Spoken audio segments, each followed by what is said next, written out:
Wednesday edition. Mr. Relevant, Alex Strouf, Josh DiMaggio, Will Sommers with you from the Gruber Law Offices. One call, that's all studio in downtown Milwaukee. We'll talk some Packers today. We'll talk a little Bucks. We will play a little One Word Wednesday. We will get to what we missed and all the in-betweens over the course of the next hour. But just a quick check-in. How's everybody doing? Josh, you all right? You good? I'm good. How are you? I'm all right. Thanks for asking. Are you lying? No, I would never lie to you. William, you good back there? I know you're busy. I'm sorry. You all right? Yeah, I'm doing good. How are you? You good. sore? Ish. It's better than it was a week ago. Or I guess 6 days ago. I'm getting swole over here, Will. You know. Thanks for being my trainer. All right. I have a little bit of a frustration, Joshy, with like the lack of action and the lack of news coming out of 1265. What do you mean, Chris Brooks? 2 years. That's a hashtag my guy of all hashtag my guys. You know I love me some Chris Brooks. But it's not even that. It's more so the Rashawn Gary piece of the puzzle, the Elton Jenkins piece of the puzzle, and this isn't necessarily a Packers thing because they wouldn't have been able to make this move, but the Rams trading for I almost said Isaiah McDuffie, for McDuffie from the Chiefs, Trent McDuffie, one of the best corners in the league, after an NFC Championship game appearance, and they're making splash moves. And the most exciting and unexpected part of the Packers offseason thus far was that there was a fire in the auxiliary locker room yesterday. And that's kind of the state of the offseason, at least thus far, a week out from the beginning of free agency. But as you look at what the Packers offseason could possibly look like, I'm not expecting a ton of action next week either. I'm expecting maybe they make a decision on Rashawn Gary, maybe they make a decision on Elton Jenkins by next week, Wednesday. But Here's something to get you excited. Okay. Chris Brooks, 2 years. Per Easton Butler, the Packers were reportedly in contact with kicker Brandon Aubrey's reps. He wants $10 million a year. If anybody's going to get $10 million a year, is he a free agent? Yeah, unrestricted. I believe so. I saw he wants $10 million. And you saw Micah say that's my kicker. Would you pay $10 million? If it for security of that level? If it meant that we had the best kicker in the NFL, and I don't have to see Brandon McManus's stupid face anymore. Yeah. If I've learned anything about working with you, you hate specialists. Sure do. Like, even if they're good, you don't like them. If Brandon Aubrey came in and was knocking down 50 plus with regularity like he did in Dallas, then I would be a Brandon Aubrey guy. That's true. But a lot of my history has been spent, the entire second half of Mason Crosby's career probably left a little bit to be desired. He couldn't kick the ball through the end zone, despite like 85% of the NFL doing that. He was a good field goal kicker at times. He also had one of the worst seasons I've ever seen. And then we've been in the carousel of the Carlson, Haversick, McManus. I don't respect them as football players. I'm sorry. What's Anders up to these days? Do you know the answer to that? Maybe playing soccer. Okay, so that's an interesting. I hadn't seen that report until you just mentioned it. I mean, we'll see. How does that work, by the way? Because I heard a little bit of leakage. He's on the New York Jets, apparently. I heard a little bit of leakage that they were in contact with the linebacker, but you can't technically. Bobby Okereke? No, not who I'm referring to. But I thought you couldn't be in contact with free agents until Monday. Oh, like a Brandon Aubrey. Yeah. Because Okereke you could be, because he's a true free agent now, just like Tyler Biotish. If you're released prior to the new league year, you can visit with the team at any time. I got some lakefront property to sell you. Here we go. People don't follow those rules. Yep. Awfully odd how the moment the legal tampering, whatever Monday. They call it, the moment that opens, you see signings. Is it Monday or is it Wednesday? I think it's Wednesday because Shefty has to have off. Well, no. Wednesday's the new league year. That's when free agency and you can actually sign. The legal tampering period begins Monday. So then the league year. Yeah. Okay. Yeah.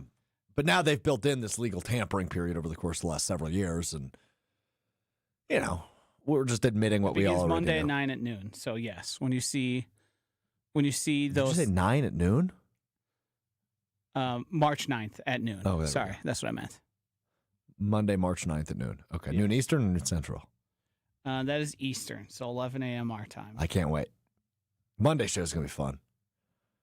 Today's show could be fun because in about 30 minutes, Aaron Rodgers is going to join Pat McAfee. The good news for us is we don't have to watch it. We can just monitor to see if there's any real news coming out of that. I can tell you what he's going to tell everyone else. All right, go ahead. As the number one Aaron Rodgers translator. I haven't made a decision yet. I'm going to make a decision yet. I will let you know at a later time, and when I announce it, it'll be right here on the Pat McAfee Show. We'll get into some current events. We'll probably blast someone who's slighted him, and then we'll move on. We'll make veiled references to our wife. Talk about a trip we're going on. Done deal. You are a big fan. He'll sing glowingly, sing the praises of Mike McCarthy because he knows he did him dirty in Green Bay. Mm-hmm. And then we'll keep moving. And Dr. Denver Dan chimes in, and my wife is real. Yes. Uh-huh. Lance chimes in. Also, you guys forgot about the Narv dog. Braden Narvison. We got our kicker. I did say that. I think that's probably one of the one thing that probably pushed me over from being behind the glass during the show to a part of the show. It was that moment. Because you were saying it and Hunter was just letting you say it, and I was like, what are you talking about? He had a great preseason. He made one preseason kick, and you were like, yep, that's the guy. And I said, that's not how that works at all. Well, at least I had. You thought the Packers had the kicking position figured out for 10 years. That's the way you were treating it. At least his take about Kyler Murray was good, though, right? Who's mine? Didn't you have a take, or was it the Cardinals? You said the Cardinals were your sleeper team. I did. I forgot about that. Wow. And their quarterback has been released as of yesterday. 2 days ago. Go back and look at those? No, we should. We should do that. And it kind of makes me nervous that Strouf said that he thinks Caleb Williams is going to win MVP this year. I think he's just like he's got cold hands. When did I say that? You did say that when we were having the Super Bowl winning quarterback versus MVP quarterback debate. You told me you thought Caleb Williams was going to win MVP. That's not how it went at all. Your supposed bully. I said if I could, my bully. I said if I could guarantee you Caleb Williams wins the MVP, would you take it? And you said yes. And then of course. You said I think he's going to win the MVP. Josh, I don't remember. You definitely said this because I was even shocked that you said it. I don't think he's going to win MVP. I haven't thought about next year yet. Good. The new league year hasn't even begun, Will. Good. What I'm trying to remember is how bullish I was on the Patriots. Because I remember I picked them all season. We'll go back and we'll look. We'll see. Did I predict Drake May to be a potential MVP? You also did pick the Chiefs all year. Yeah, I did do that. I guess Mahomes got hurt, so that's kind of annulled. Uh-huh. I'm always going to pick the Chiefs and Mahomes. Just going to keep doing it forever. All right. I struggle to talk about this because it just annoys the hell out of me. Maybe the actual most exciting part of the Packers offseason, and exciting might not even be the right word, is the Rich Bisaccia saga, which continues to just evolve and confuse me. So 38 days after the Packers season ended is when the Packers announced that Rich Bisaccia would be leaving the team. Mutually part ways. Bisaccia steps down, I believe was the verbiage used, on a random, was that like a Tuesday afternoon or a Tuesday night, Joshy? It was the week I was on vacation. Yes, because it was the day after Josh was also going on vacation. Day before. It was the day of. I think. Got it. And so 38 days, number one, is strange. That's over 5 weeks removed from the end of the season, and that's when not Matt LaFleur, but Rich Bisaccia made the decision, at least in what was reported, that he would step down. And now we find out this week he is going back to, I believe, where his coaching career began, or at least one of his first real jobs. He was the special teams coordinator and the running backs coach in the early 90s before both me and Will were alive at Clemson. before obviously bouncing around the league and getting up to the point where he was the Raiders interim coach and the assistant coach in Green Bay. So he is going to Clemson to rejoin Clemson 30-some years later, and head coach Dabo Swinney is their new special teams coordinator. And Tom Silverstein in the Milwaukee Journal-Sentinel wrote a piece about the NFLPA report card, which we talked a lot about last week, where LaFleur took a full letter grade of a dip, went from A- to B- year over year. Bisaccia was graded higher than him. Hafley was graded higher than him, both departing coordinators. And then obviously we know Stenovich was graded a C, lower than LaFleur. Not great, the one returning coordinator. But in that report card and column by Silverstein, he reports that one of the main reasons Bisaccia was leaving the Packers, and this was prior to accepting the Clemson job, was to be closer to his family in Florida. I guess technically South Carolina's closer, but it's not like a skip and a jump away from Florida. They can say whatever they want. I don't buy really anything. I don't either, but why I bring it up, Joshy, is there's clearly more that went on here, and I'd really like to get to the bottom of it. Was there a disagreement between him and LaFleur? Was there lost respect between him and LaFleur? Was there a power struggle between him and LaFleur? There has to be an explanation as to why it not only happened, but why it took 3 or 5+ weeks. I think we can fill in the blanks. Why would somebody who probably knew they could have taken this job shortly after the season ended wait that long, let his top assistant go, and then part ways with the Packers? Seems personal, does it not? Yeah. It's hard to envision it any other way than, oh, well, I got this offer from Clemson. It's closer to Florida, so therefore it's more likely somewhere I want to go. Yeah, no. That's a crock of crap. And I know he's getting older, but people care about making money still. People care about like being in the NFL and it's the Green Bay Packers. There still is something to that versus I'm Clemson's. I mean, Dabo takes up all the oxygen there. He's not going to get as much oxygen as he got here in Green Bay. People talked about him all the time. Maybe he was sick of hearing people talk about him. He didn't feel like he was publicly defended enough when he did the whole, when the Packers did the whole, he's a great culture guy. Maybe that was something that offended him and they weren't talking about his abilities as an actual special team. I don't know what it is, but it seems pretty clear to me that it's more than just I wanted to be closer to home. Mm-hmm. That doesn't pass the sniff test to me. That's fair. And I mean, I'm glad he's gone. Yeah, me too. I don't care for his attitude. I don't care for the way he did special teams. And you could say they're not going to change special teams. They're not going to invest in it. Great. But what was happening was not acceptable. So maybe this is the wake-up call that finally changes things in Green Bay, because it hasn't always been bad special teams. That's a recent thing. Mm-hmm. And if Matt LaFleur doesn't take any of what the sound was coming from everyone outside I get it, he's respecting the NFL, that doesn't mean anything. It's about producing. It's about results. And he hasn't done that. No, he hasn't. There hasn't been accompanying results. Keyshawn Nixon wasn't even his preferred returner. He brought Keyshawn Nixon from, were they Oakland or Las Vegas at the time? I believe they were Las Vegas. And he had returned like a handful of kicks ever for him. And then that happened in season that he started returning kicks for the Packers and ended up being a revelation. Like, I don't know if that guy's good at what he does. Sure, people like him. He might command the room. Mm-hmm. There might be a lot of people who thinks he knows what he's doing, but guess what? The NFL gets stuff wrong all the time. All the time. And that's not to say he can't be a good coach, but it just never worked in Green Bay. And I disagree with this comment from Jamie in Orlando, who says they didn't get him talent for special teams, so he took the brunt of the blame, but you can't make chicken soup from chicken crap.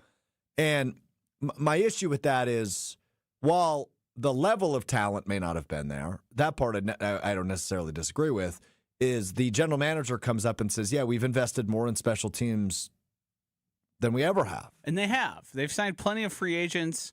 that were just teamsers. Right. They've made picks that were guys who were supposed to be. I mean, some of them didn't work, and they weren't the right option. I bet. Tell you what, though, if anybody came onto the team and was a main special teamers, Rich Bisaccia was involved. They gave him that ability. They let him seek out guys he wanted. I said this on Monday when we reacted to the hiring of Cam McCord. I don't really think it matters who the special teams coordinator is.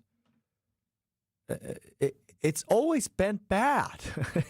Like Ron Zook and Mo Drayton and Sean Meninga. And now Rich Bisaccia added to that list. Hopefully Cam McCord does come in. I'm not even asking for a top 10 unit, top 12. Just don't be bottom 5. I want somewhere between like 13 and 20. And I'm like, all right, moving on. Yeah. Isn't it the whole like Shanahan tree? Like none of those guys value special teams. It's not that they don't value it. For whatever reason, they just all stunk. It's also just crazy, like, with the Seahawks coming off the season they had, special teams had a massive impact on them, not only making the Super Bowl, but winning the Super Bowl. They don't win the Super Bowl without Rashid Shaheed, who they traded for, barely used as a wide receiver, and he scored how many touchdowns in punt and kick returns? And how many? 2 or 3? How many punts did they have downed inside the 5-yard line during the Super Bowl? I think it was 2.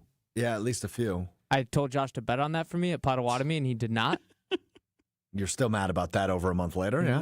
$20 about a month later? $20 poorer than I should be. I'm sorry. It's okay. Josh, can you just give the kid $20? I've given him enough. Agreed. You've given me a life alert, so I got that going for me. And protein shake. That's true. Have you been on the protein game? Creatine, not protein. You got to do both. Yep. It's not an protein comes before creatine. The protein powder in my apartment expired in July, so I had to throw it out. You could walk. I've got more on the way. I have something. I like that whey, like whey protein. You could also good. WHEY. I have some breaking news for you. Oh, jeez. There's protein in a lot of other things. Food. Just protein. Chicken. Yeah, chicken. Eggs. Ground beef. Turkey. Eggs. Eggs. Yes, there's protein in eggs. Yeah. Protein bars. Have you upped your protein intake? I have. Yes. Are you tracking it? No. Have you considered that? Would you even know how to? Nope. Okay. To both questions, no. That's our next step. Once we get the routine, the workout routine nailed down, nutrition's next. Oh, boy. What do they say? It's made in the kitchen. Yeah, that's it. Rome wasn't built in a day. That's what they say. It's 90% diet. The other half is mental. But here's the thing I struggle with all that. It's not like I'm overweight. No, we're not telling you to lose weight. It sounds like you're putting me on a diet. No, you have to eat the proper foods to build muscle because they don't. You realize there's like anatomy and there's science that happens behind adding muscle. Well, what we learned today is I struggle with anatomy massively. You don't seem to understand that to properly build muscle and to recover and to keep going, you need to ingest here's protein. I'd prefer if this show does not become the Alex Strouf workout journey. I'd prefer if that's not the case. It's hard not to. I appreciate your concern. Why? I'm not. 5 million people now know that you can't bench 95 I think pounds. it's more than that, but yeah. So if we're not going to solve it here, KBN is only in it to make fun of you. We're trying to help. Mm-hmm. Depending on the day, and what we're realizing is the work we originally agreed to is a lot more than we anticipated. Meaning what?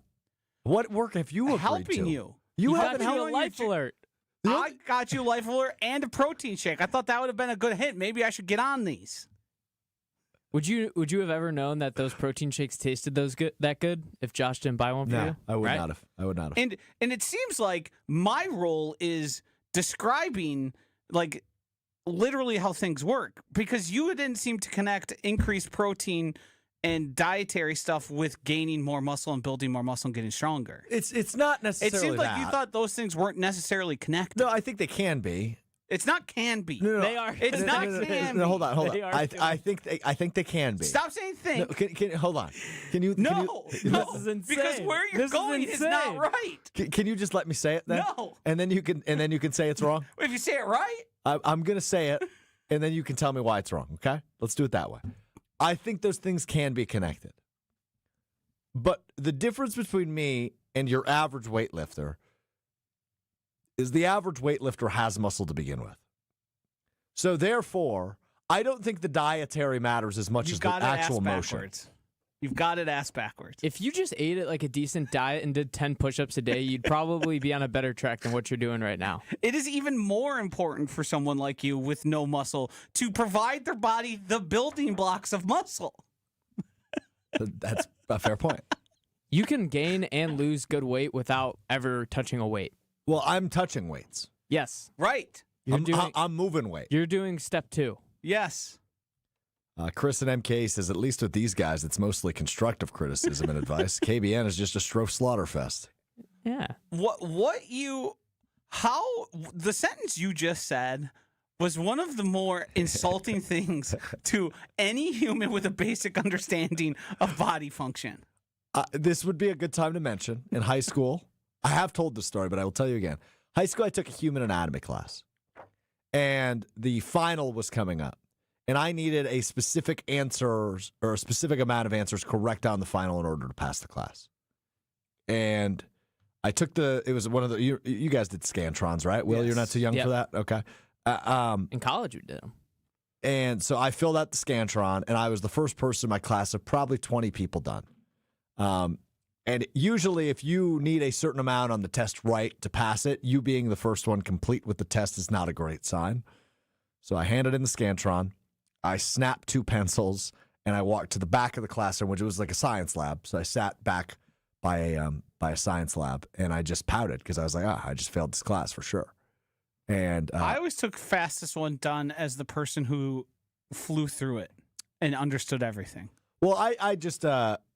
But I guess if you're the one who looks at an answer and then immediately puts down any answer because they don't know it, then that's different. I hated taking tests, and I was so bad at it, and I'd always be the first one done because I just wanted it to be I over. usually just want it to be over. I was an excellent test taker and always fast. I was a pretty good test taker, If you don't know it in human anatomy. If you don't know it in 5 seconds, you're likely never going to know it. Keep moving. I like that. So I subscribe to that as well. I believe it's a Scantron, so you got a 1 in 4. You got a 1 in 4 chance. I believe that's like a known practice. Like the majority of the it's not just a saying. So it's like the process of elimination is what you're supposed to do if you don't know. So anyway, I was the first one done. I snapped a pencil out of frustration. I made a scene, as I often did. I went to the back of the room and I just sat there.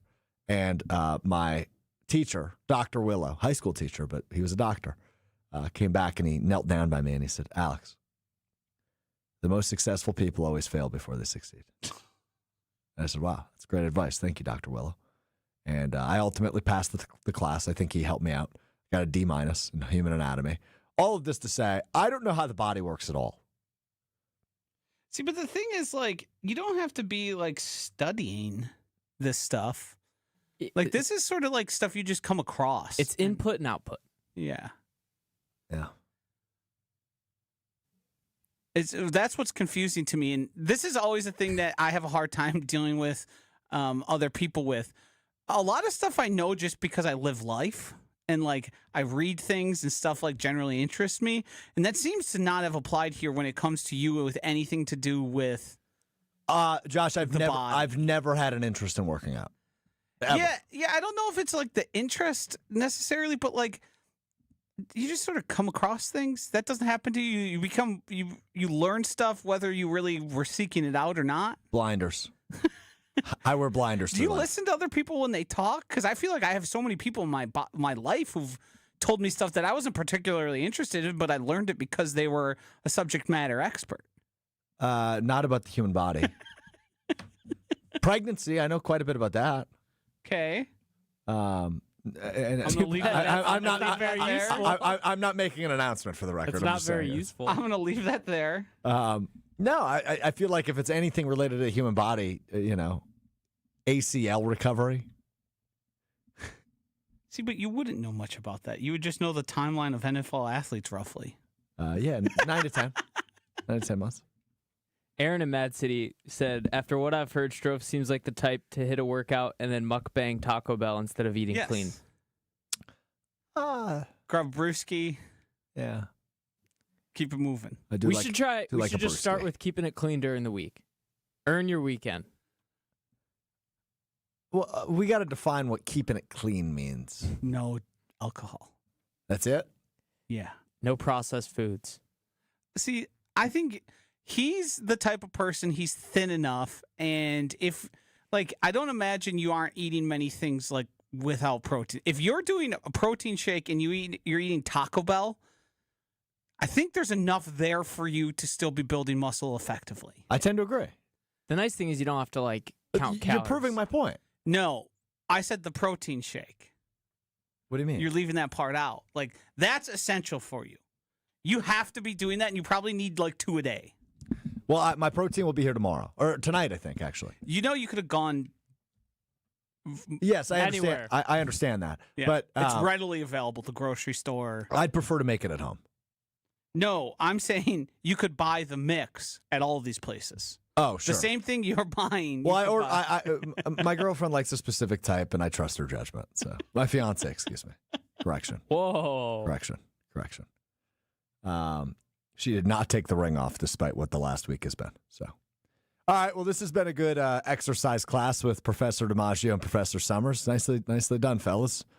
So, like I said before, I'd prefer if this didn't become the Alex Strouf workout tracker. Well, you're gonna have to clean it up. I'm trying to think on how we got here. I don't know. You guys brought it up. You said you have protein on the way, and that was a good pun. Thanks. That you unintentionally made. It was unintentional. We got here, and the reason this boiled down as much as it is because you have an undying confidence whether or not you're an expert on something. An undying confidence about what in this context? About everything. But I didn't say anything with confidence. What was the sentence you said that I stopped you 3 times? I don't think they're necessarily connected in this case. You still don't believe it, even though we told you that's wrong. Hey, what did your professor say? You got to fail before you succeed. Exactly. He's failing right now. Every successful person fails before they He's succeed. intentionally failing. And what about Will and I makes you not believe what we're telling you? This isn't some get rich quick scheme or philosophy. Neither of us benefit. Actually, this is doing the opposite of benefiting us. It's better for Will and I if you're a lump of gravy lifting 135 pounds. It's like when I discovered rice. Why is that better for you? Because it provides more attention and eyes. So you being weak and being viewed 5 million times lifts our boats too. So why are you trying to help me? Because we're your friends. That's all he wanted to hear, is that we're his friends. At the end of the day, it took us so damn long to get there. That's all he wanted to hear. But Josh, you have to understand why I'm a little apprehensive. Correct. Given the last week. I think you've gotten to know both of us well enough to say, when we're giving you advice on protein, we're not doing it to sabotage you. Think we're but how am I you? supposed to know that? Hey, if you eat clean and work out, you're gonna get healthier. They gotta be messing with me. This has gotta be some sort of practical joke. That's just not possible. Okay, we done yet? We can be done. I'm sick of talking about it. We can play the video. It's what video? The video. I don't know what you're referring to. Well, do you got a video back there? Can you get it? Is it the one? Yeah. What is it? The one that was sent in the group chat earlier? What video? There's a video sent in the social media group chat. Oh, yeah, we're not using that. We're not using that today. I'm sure I'll have to use it in an hour, so we'll let it breathe. Tune in to KBN, 2 p.m. Yeah, I might not be subscribe. there. I might subscribe. I might be sick at that Get point. us over 19,000. Yeah, if you haven't already, on YouTube, at ESPN Milwaukee. Go ahead, and ESPN Madison. Go ahead, click subscribe. I'm beaten down, guys. We're trying to help you. Yeah. I understand that. You complain about how KBN makes fun of you. This is the hour that you get where you're getting good advice. We're building you up. Well, yeah, I hear you on that, Will, and I appreciate both of you guys. I have talked about nothing except this for a week. Well, it doesn't. And I'm help. starting to get a little tired. It doesn't help that this is the slow time of the news calendar. No, it does not. Which is why we do, for the record, that's why I do the combine when I do it the last 2 years. Like, if Giannis came back and it was gangbusters and they blew the doors off the Boston Celtics, there's something to talk about. Right, and they obviously did not do that. We'll talk about the Bucks a little bit, because Tim McMahon did say something I thought was interesting. If the Packers had fired Matt LaFleur, we'd have probably a lot still to be talking about. Right, so what you're saying is because of the slowness in the news, in the sports calendar, right, we're still a few weeks out from the NCAA tournament, We're still a few weeks out from MLB opening day. We're still a week out from NFL free agency. There's just not a lot going on. Yeah. You're right. That doesn't help. It doesn't. But I am getting a little tired. I understood. But we were giving you the parachute out. In what way? The building blocks of benching 150. Which hopefully I'll do soon. But right now, I've been trying to be quiet about it. No, you have. You haven't. I've been going to the gym every morning. Really? Outside of Monday. Every day this week, though. Tuesday, Wednesday. And that's Saturday, it. There's too. only 2 days. And Sunday I went. But yeah, I'm just I just want to do this and move on with my life. As we all know, you're just the nose to the grindstone guy. Yeah. The biggest test will be when we stop talking about it to see if you Yeah. continue working out. You and I won't stop talking about it because you're my trainer. Yeah, I won't stop talking about it. You don't need to, as long as it's in an encouraging manner. If he takes an attitude like he did today, Will, that's probably a hint you need to back Yeah, off. he was and giving just me let him- attitude on Sunday. I almost Yeah. quit. What did I give you attitude about? You were calling me a lazy trainer for not being able to be there while you worked out. for not exclusively working around your schedule. All right. I was working. What good's a trainer if he's never there? He has yet to work out with me. But he Well, has sent me all of my plans, which I'm appreciative And of. motivational quotes. Only one. Well, I mean, you got to earn the other ones. You told me you would send me one yesterday. You didn't. Once you get to a place of higher lifting, then you get more. I'm already lifting more.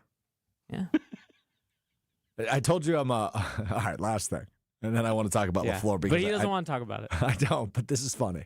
All right, so I made the joke. I don't remember if this is on air or off air. But when I've got some downtime, I go to the mid-row machine.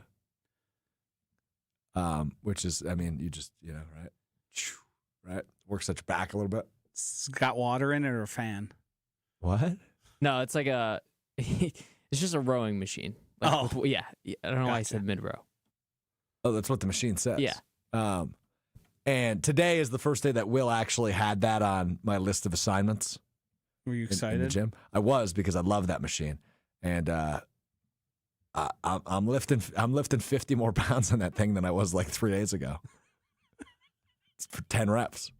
I'm already. You must have built 50 pounds of muscle. No, I was definitely going low at the You beginning. might as well just quit now. Yeah. But I'm getting ripped. I'm getting ripped over here.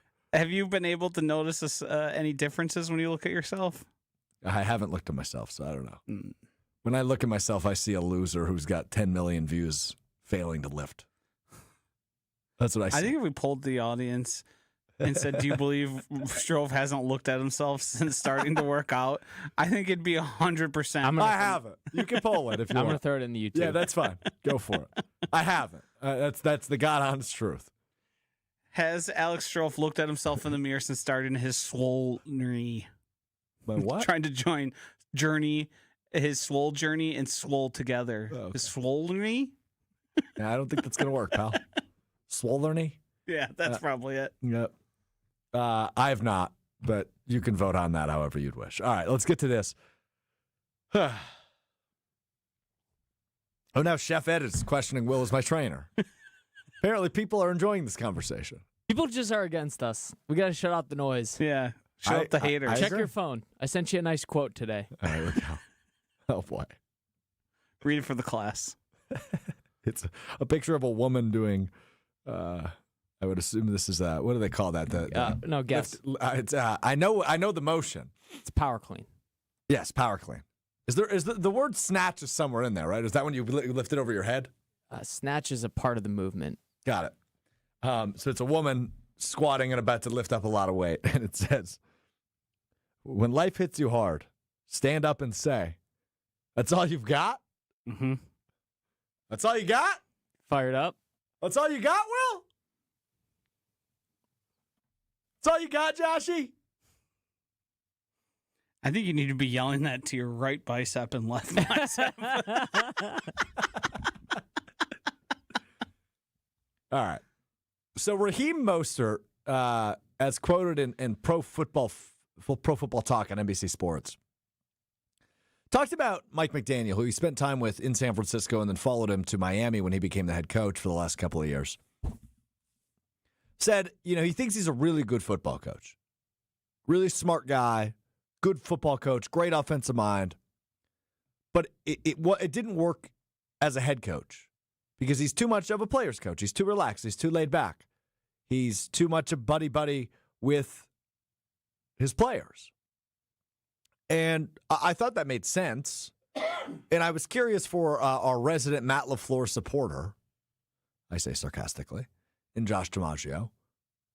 Do you believe that's an issue with Matt LaFleur, despite what we heard last week where his respect for players was voted lower than it's been in past years? Because Mostert went on to say things like, I've always been motivated by a guy who says it's my way or the highway, a guy who lays down the law, a guy who rules with an iron fist. And McDaniel wasn't that. He was boys with his players. Despite being a really good offensive mind, it just didn't connect for Miami, who did not succeed during his tenure as their head coach. So do you worry that could be part of the problem with Matt LaFleur since he hasn't been able to get over the hump in his tenure as the Packers coach? I've long thought that he was probably a little too easy on a lot of his players. We see him at every opportunity go out and take the blame for literally anything. Now, I do think there are degrees of him holding players accountable, but it's probably not effective. And I mean, as we all know, with like any sort of form of leadership at this point, the best type of leadership is people who knows what gets the best out of each and every person. If you apply a one size fits all, if you're the disciplinarian or you're the players coach guy, I think that's probably not wise. I think there's different people who need different things. What I find interesting is the fact that his player respect was a second worst in all of the NFL, and the fact that that was never an issue. I mean, Brian Bulaga was talking to you, was saying like Matt LaFleur is a player's coach on the Homer Hour. Yep. And what makes it interesting to me is I start to then wonder, did Matt LaFleur try and change something this year? Like he got message that maybe you were too far into the players coach realm, which ultimately got Mike McDaniel fired. And you need to be, you need to hold more guys accountable. But then I also think of like what we saw on the field from Rashawn Gary, like holding that guy accountable is telling him, hey, it's the second half of the playoffs. You're not playing. I know we're down guys, but guess what? When I watched you within 5 yards of the quarterback not trying to tackle him, that's enough. We can't have that out there. And maybe the playoffs is a bad time, but you could have done it 4 or 5 times throughout the course of the end of the season. Like that's the type of stuff where I don't know if he's holding players accountable for what the mistakes or lack of effort. I think mistakes are fine and you can get past it. Certainly they were very willing to hold Carrington Valentine accountable. He messed up, he's getting yanked. And we saw that happen in the defensive backfield probably a handful of times throughout the course. That would be the group we saw it in, yeah. Right. And then you watch Rashawn Gary, who's the highest paid and kind of just calling his own shots out there. Not a big play call guy. Not doing a ton. It's hard to figure out. I do think there's probably something, and to give Matt LaFleur credit, I think he's a smart guy. I think he's a smart football mind. I don't think he's a perfect coach, but I also don't think he's too blockheaded to see the feedback and totally ignore it. Like, if that's what people are telling you, you're getting feedback on your performance, you don't have to make it the Bible and change everything you do, but there's something to be learned there because you went from one thing to the next. So what did you change year over year? And I think that's the most interesting thing to figure out is he going to be able to change anything and sort of how has his behavior affected his team's poor performances or underachievement? Inconsistency. Yeah. Because it seems pretty easy to connect to those things. Yeah, I struggle with LaFleur because I think you and I are on the same page where we think he's a really good offensive mind. Yep. And overall, he's a good head coach. I think he's stubborn about what he believes in football. Yeah. But when it comes to other things, like I mean, remember when he started working in the defensive room? He had never done that before when Joe Barry was around. Like, it seems like he's like, well, something's got to change, so let's try it. Yeah, and I do think in terms of accountability, he's always done a pretty good job of saying that's on me, as repetitive and annoying as it's been. Yeah, I mean, he takes blame for stuff that's not his fault. Right. Which I think can send a message to us that is he's letting his guy slide for this, but I don't know how that happens in the locker room, so I can't make a judgment either way. Yeah. So we will we'll see. I mean, I'm curious how the fresh ideas around him impact this upcoming year. in terms of Gannon, who's a former head coach. And I saw earlier there was some discussion in the YouTube chat about how there hasn't been an assistant coach named, and there doesn't necessarily need to be one named. No. That's not a required role that needs to be filled on a football team in the NFL. Yeah, we might just see Gannon have that title when they do the introductory press conferences, which they still yet to do. I would say it's worth noting, though, that Bisaccia did not have that title until his second year in Green Bay. Correct. He was just the special teams I coordinator. think he was getting courted with more money, so they upped the title and his pay probably. Right. So I would assume they probably roll with that one this year, but to have a guy that has been a head coach in the room with him in Jonathan Gannon, and to have a guy who has been a special teams coordinator, in fact, a special teams coordinator of a really good unit in the past, and Cam McCord in the room with him, is a good thing. Offensively, there's a couple new guys on that offensive staff. The wide receivers coach comes from an external place. I am curious. Luke Getsy obviously returns to his post as quarterbacks coach in Green Bay, but he was in the room last year, but has been other places and failed as an offensive coordinator in Chicago and in Vegas. So we'll see. Is the fresh perspectives going to change how LaFleur game manages or spends timeouts or makes crucial decisions? That's something we ultimately won't learn until the season begins in September. But something's got to give, because the championship window, in my eyes, is still open despite a lot of decisions that need to be made over the course of the next few weeks, including ESPN's list of top 100 free agents. 4 of the top 20 are from Green Bay, and you're likely going to move on from all 4 of those guys. What about Gary? What about Elton Jenkins? How do you fill those gaps that certainly exist on this Packers roster? Still a good roster, but how do you fill those gaps in a year where you believe the championship window is still open? That's another big question of the offseason that won't be answered for some time. Did you have a time, or did you come across the article on Acme Packing Company about how the Packers are unlikely to go big in free agency this year because of just the wild degree of compensatory picks they're likely to get from Malik Willis and Rasheed Walker? Yeah, but you don't receive those until next year. Right. But you could draw a pretty clean conclusion that if you have those picks, especially in a time where you went through 2 seasons without first-round picks, that you would be incentivized to keep those, because those could be as high as a third. Yeah. And it looks like, from what the free agent class looks like, and the players that have gotten tags thus far, George Pickens being one and Kyle Pitts the other, those were the guys who are going to rival you in terms of money and playing time, because those both factor into what goes into a compensatory pick. So the Packers are certainly going to add people in free agency. I feel very confident about that. Yeah, but who? They've lost too many. It's just, what degree are they? Are they going to sign like a low-level nose tackle who's going to be a rotational player? Or are they going to bring in a Tyler Linderbaum, which I don't think is going to happen, but I would love to happen. But signing a guy like that to that degree of contract, then you start to get into the erasing of those compensatory picks, because you made the investment and they sort of cancel each other out. And that, to me, is the interesting part of the formula, because if I were to take Goody at his word and it's time we started competing for championships, or it's time to bleep them picks, it's time to be the Rams, it's time to give up picks to add players. I love that your boy Shefty always says that whenever the Rams trade a pick. He loves it. F them picks. Yeah.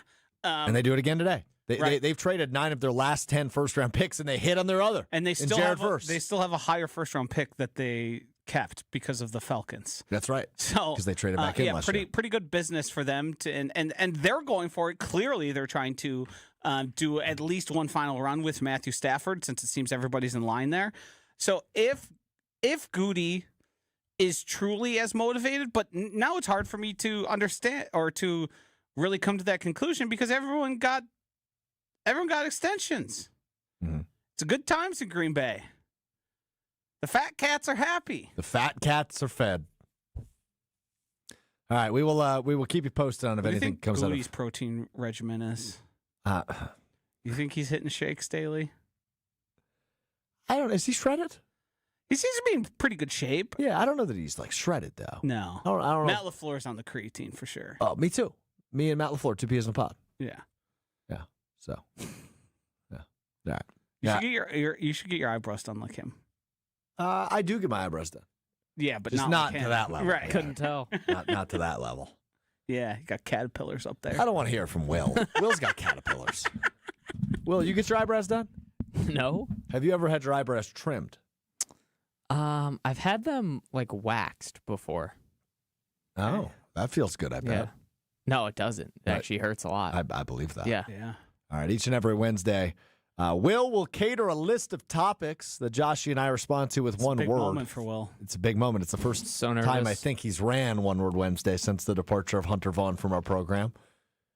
Will Sommers, One Word Wednesday, what we have missed over the course of however long, any wacky stories, all the in-betweens. It is time for me and Josh to keep it to one word.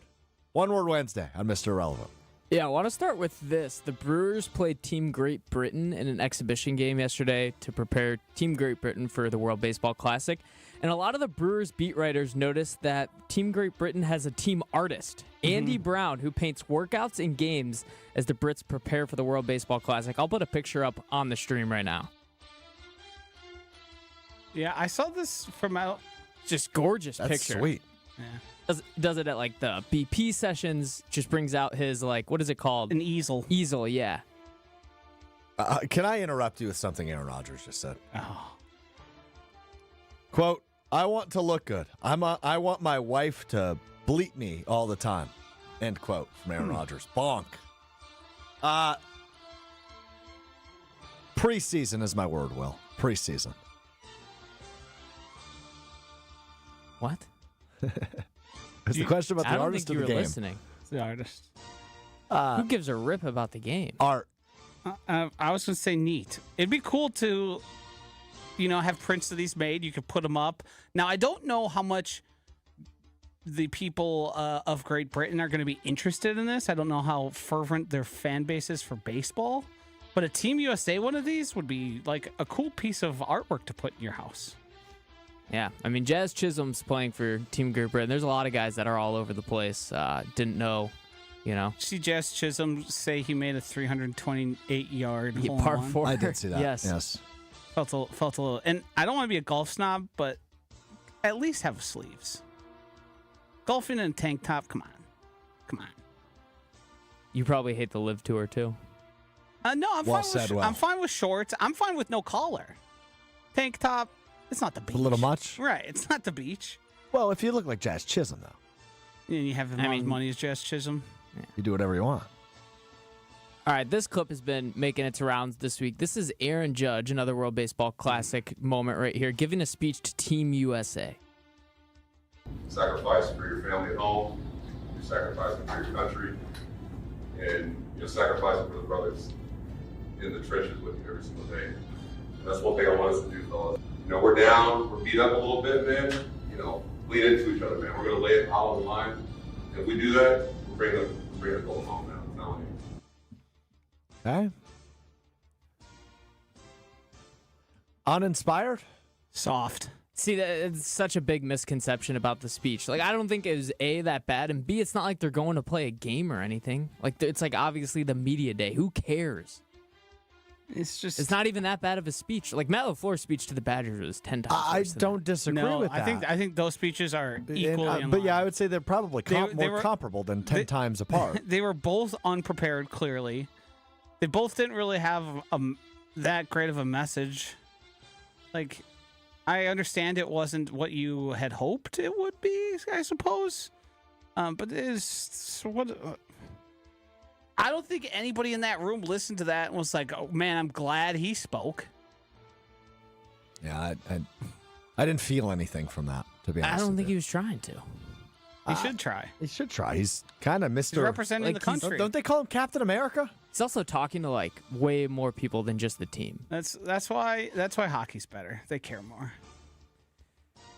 All right. Another thing on the World Baseball Classic, Tariq Skubal, who is arguably the greatest pitcher in the MLB right now, he's going to be limited to just 55 pitches against Great Britain, and it's going to be his only game in the World Baseball Classic. Speaking of hockey. I'm going to say insurance. I did see that clip. I didn't. There is a clip going around, and it makes sense that the people who have insurances, teams, and players on their contracts are either fully denying or limiting participation. because it is not within the confines of the contracts they signed to be competing in this. So someone like Mike Trout, who probably wouldn't even play much with his current injury issues and form, like flat wasn't able to be there. So basically, insurance companies are in some form making the World Baseball Classic worse. Great. Sports, baby. You say insurance, I'll say contracts. And disappointment would be another word here. I'm excited for the World Baseball Classic. I can clearly tell you are. First game on Friday against Brazil. I believe the actual World Baseball Classic starts tonight, though. I'm excited for it. I think it's fun. It's a cool concept. I love international play, no matter the sport, but just kind of a disappointing side note there. All right, go ahead. All right, here we go. It's officially March. John Fanta on the call last night for Georgetown St. John's. Take a listen. The Hall of Famer gets Cooley.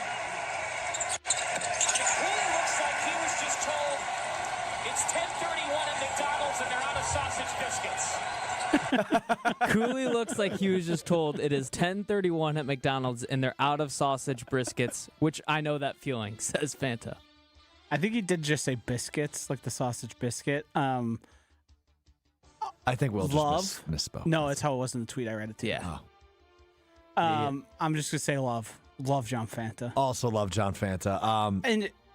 And I know we're laughing at this because of Fanta being a little portly, but who hasn't been in the spot where you're like, we're going to McDonald's, get some breakfast, and you're racing there? And it's 10:31, right? And you miss or it. when you go to Chick-fil-A on Sunday. Yeah, been there too. Yeah, like, we've all been in those spots where it's like, I really want a hash brown. Oh no, it's too late. I'm between two words. I'm going to go with icon. I believe John Fanta has quickly transformed into the face of college basketball. 100%. And I love him for it. And I saw him do like a little walk-in talk soliloquy. I sent it to you, Joshy, in fact, on March 1st. Chills. The guy's the best. So excited for the tournament. I love Fanta. I love when Fanta talks about the Browns and his hatred of being a Browns fan. He gets so worked up. Rightfully so. Every Browns fan should. I got one more for you guys. The first ever dual Applebee's and IHOP restaurant to debut in New York this month. The concept puts two full menus in one restaurant, sharing a single kitchen and staff and offering guests the opportunity to order from the full range of options from both brands in a single order. There's one up the street from Lambeau Field. IHOP and Applebee's? Yeah, these already exist. And so it's the first one Well, now it's in New York. Well, there's several in Wisconsin. Well, yeah, but what about the Big Apple? All I gotta say The about most populated Wisconsin is migrating.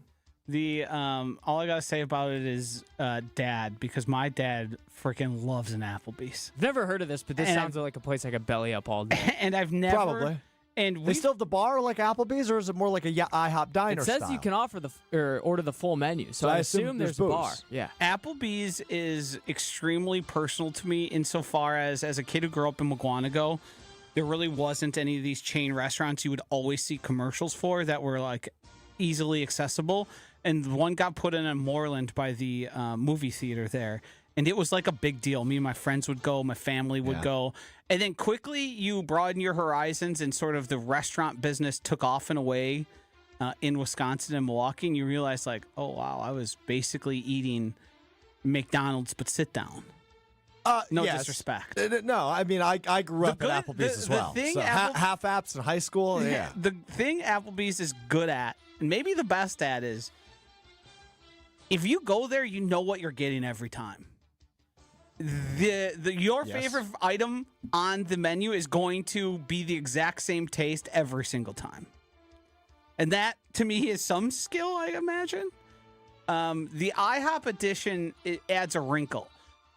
Can I be ordering something that is both Applebee's and IHOP at the same time? I have to be, right? Yeah, you can. It says the kitchen staff is absolutely combined. So I can be there having a burger and go, you know what? I want a stack of flapjacks. Yeah. And you can have a $2 vodka drink with it. One time I did see an Arby's combined with a Quick Trip before. That was interesting. In Arby's in and a Quick Trip? Wisconsin, Oh. yes. It was one of my first years in Wisconsin. That makes sense. I imagine the Quick Trip was a different gas station prior, and they kept the Arby's. If we're speaking about Probably. interesting videos, you guys should watch the video on why at all the KFCs Oh, and like Long John Pepsi. Silver's. Yeah, Yeah. crazy. I know that. Never That's seen that. Fascinating. Okay, so KFC, Taco Bell, Long John Silver's, I believe, are Yes. the three. I believe there's some additions now more recently as well. But KFC and Taco Bell is the most common Yes. combo, at least around here. And it only exists because Pepsi monopolized the soda game yeah, effectively in these restaurants. And I don't remember the exact ins and outs. There's a really good story by, I believe it was Alex Perlman, the comedian, who's, if you saw him, so he yells a lot. But he does a great story time on this, and it's quite eye-opening. Arby's is so slept on, man. You either love it or hate It's a it. great And I establishment. fall on the love it side, but the last time I ate there, which was a few years ago, I got sick. let's all say the worst fast food restaurant at the same time. 3, 2, Hold on, 1. I gotta think. Oh, this is an easy answer to me. Oh, I'm ready. 3, 2, 1. Burger KFC. King. Burger King? Oh, I That's what like said. Burger King. Burger King's horrible. Horrible. KFC's Wendy's is easily not my far answer. behind Burger Oh, I King. love Wendy's. KFC. Wendy's is horrible. I went to Wendy's actually not too long ago. KFC, you get that chip. You get slaw, fried some chicken. coleslaw. Boo. Where else are you getting fried chicken at a fast food place like Quick that? Trip. That used to be our like family meal growing up. Ooh. KFC. Mm-hmm. Get a bucket KFC of makes me chicken. sick. The spices, All right. the proprietary spices. All right. We gotta let's do this. We've got what, 2 minutes left? I didn't realize how late it was. Let's do Tim McMahon and Giannis and the Bucks in what we missed. What we missed, and Will, if you have any words, we can get to it right after. Here's Tim McMahon on NBA Today. What's the most valuable asset that the Bucks would have to improve the team in the offseason? It would be a lottery pick, and I hate to be hypocritical because we have been very critical of the tanking epidemic, right? There's a tanking epidemic because that's the smartest strategy. This is not in the Bucks' best long-term interest. We're not going to pretend that the Bucks have a chance in hell of doing anything in the Eastern Conference playoffs this year. They can pretend that in Milwaukee. No, stop it. Stop it. No. The Bucks do not have any chance of doing anything. They're not going to win. They're not going to win a single playoff game. I will say that right now. Well, you got to get there in order to play a playoff game, and the Bucks certainly not looking like they are trending in that direction. But good fiery rant there from Tim McMahon, who you hear on the Hoop Collective with Brian Windhorst and Tim Bontemps. Look, the Giannis situation, we kind of talked about it on Monday's episode, is confusing to me. You're trying to keep Giannis happy so you can somehow convince him to stay in Milwaukee long term. And in order to make Giannis happy, he wants to play. He's competitive. You let him play. The good news is, at least what we saw on Monday against the Celtics is, the Bucks won't win with Giannis anyway. So it's not going to hurt their lottery chances. But I do understand if you, want, and even if you were to move on from Giannis, you want to keep him healthy, right? And so that would be why you'd force him to sit if you're going to move on from him this offseason, which still seems like the most likely option. But you want to convince him to stay, you're going to do whatever you can to make him happy. That would be playing him. They didn't look good at all on Monday. Ryan Rollins had a really rough game. That offense. Sorry to interrupt. The Celtics didn't have Jaylen Brown or Jason Tatum either. Two best players. Oh, I know. It was Luka Garza and obviously Derek White had a nice Shireman. Bailey Shireman. Bailey, whatever. Bailey Shireman. A lot of white faces out there. That would be an accurate statement. And a guy named White. Uh-huh. Yep. Who's strangely enough not a white face. That's correct. So, yeah, Monday was a disaster. We'll see if tonight is anybody. A late one tonight. Is anybody staying up for the entirety of this game? 8:30 tip at Pfizer Forum. Josh, I know your answer. Will you staying up for this? I agree. You got any words before we depart? I've got just one thing I want to read. Has Alex Strouf looked at himself in the mirror since he started his workout journey? 76% of the people say yes. 24% of the people listen to the words I say then, is what you're saying. Because that's true. I haven't. 24% of the people Don't believe you. Right, are just buying your BS. There's nothing to look at. They're buying your BS. What is there to look at? We know. You said yourself that you've went up like 50 pounds on one of the machines. You haven't taken a look and been like, maybe I put on 50 I think pounds of muscle. I just started at too light of a weight. That's all that means. You're in there flexing. Do you have any words? Portly is an adjective describing a person, typically a man who is rather stout, plump, or somewhat fat. Eating all 3 meals a day from Burger King is likely to contribute to a portly build. You could have just said to making someone portly. Yeah. But hey, it works. Yeah. It works. All right. Stature. That will do it for us today. We're back with you Friday beginning at 12:30 Central. Was the word. I gotta be honest, I'd never heard that one either. That's a fun word. You didn't know portly? I mean, context clues, I knew what you were saying. Wow, that's probably my favorite word to use. To describe somebody who's a little bit bigger? Yes. A little plump? Portly. I like that. All right, we'll be back with you Friday, 12:30 Central, ESPN Milwaukee, ESPN Madison on YouTube, and the podcast available wherever you get your podcasts, Apple Podcasts, Spotify, the ESPN Wisconsin app. Just search Mr. Irrelevant will be the first result that pops up. And if you watch us on YouTube and you've never listened to us on the podcast, go subscribe there in case you ever miss an episode. And, of course, some exclusive episodes dropped in the podcast feed that you can only get in the podcast feed as well. We will talk to you on Friday beginning at 12:30. We'll talk to you then. Peace.